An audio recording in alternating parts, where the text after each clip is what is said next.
जय श्री कृष्ण, जय राधे राधे। बैसाख मास महात्म का 20वां अध्याय। श्रुति देव जी कहने लगे कि मुनीश्वर, बैसाख धर्म के महात्म सुनते सुनते मेरी तो तृप्ति नहीं होती।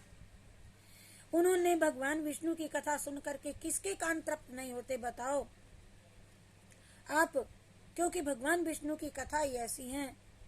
मेरे पूर्व जन्म के पुण्य उदय हो गए जो आप आतिथ्य उपदेश में मेरे घर आए हैं। आपके मुख से निकले अमृत रूपी वचनों को पान करके मैं कृतकृत हो गया हूँ। मुझको मोक्ष आदि की भी अब इच्छा नहीं है। आप मुक्ति के दाता भगवान विष्णु को प्रसन्न करने वाले दिव्य धर्मों का उपदेश करते जाइए। मैं इतनी वार्ता सुनकर के सुतिदेव जी बोले कि राजन, पापों को नष्ट करने वाली मैं एक और कथा तुमको सुनाता हूँ। पंपा तीर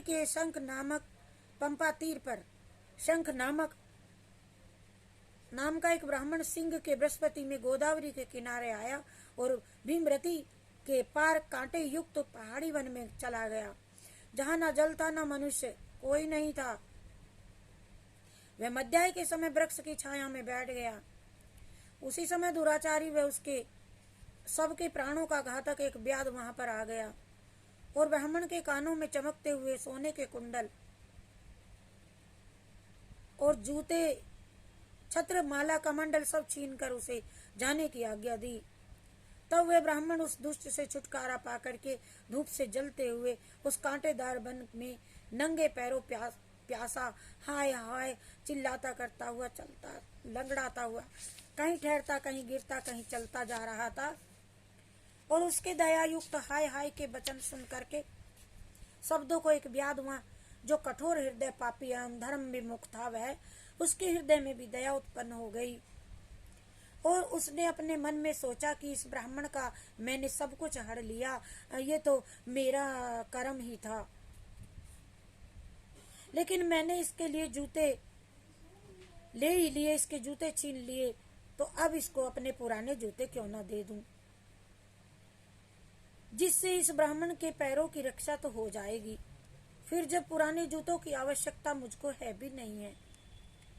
ऐसा विचार करके उसने अपने पुराने जूते उस ब्राह्मण को दे दिए।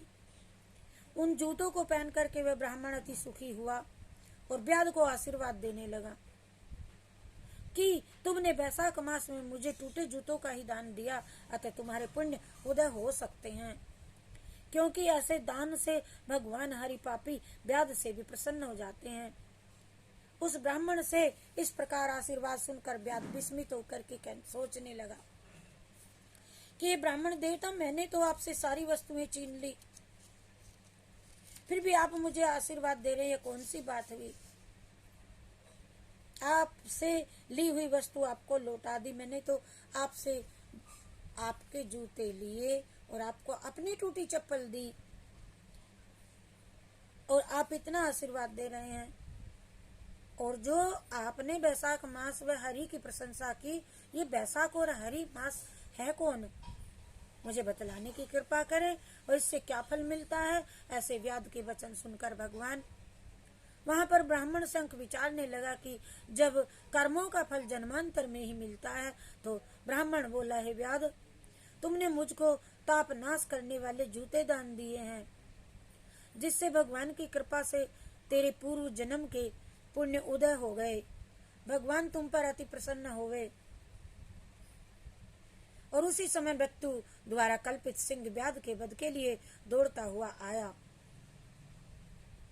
एक शेर व्याध को मारने के लिए, परंतु बीच में देव कल्पित हाथी को देख करके पहले उसको मारने का उद्योग करने लगा, उसको छोड़ करके हाथी को मारने लगा। फिर उस वन में उस सिंह और हाथी का घोर संग्राम हुआ, जिससे वे दोनों थक करके गिर गए और एक दूसरे को प्रेम देखने लगे।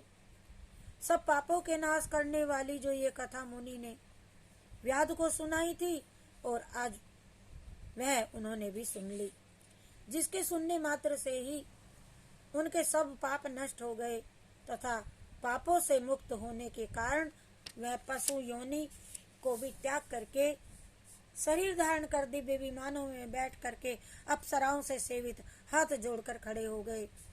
तब उस मुनि ने उनसे पूछा कि तुम कौन हो और अकारण ही इस वन में एक दूसरे को मारने के लिए क्यों उद्यत हुए?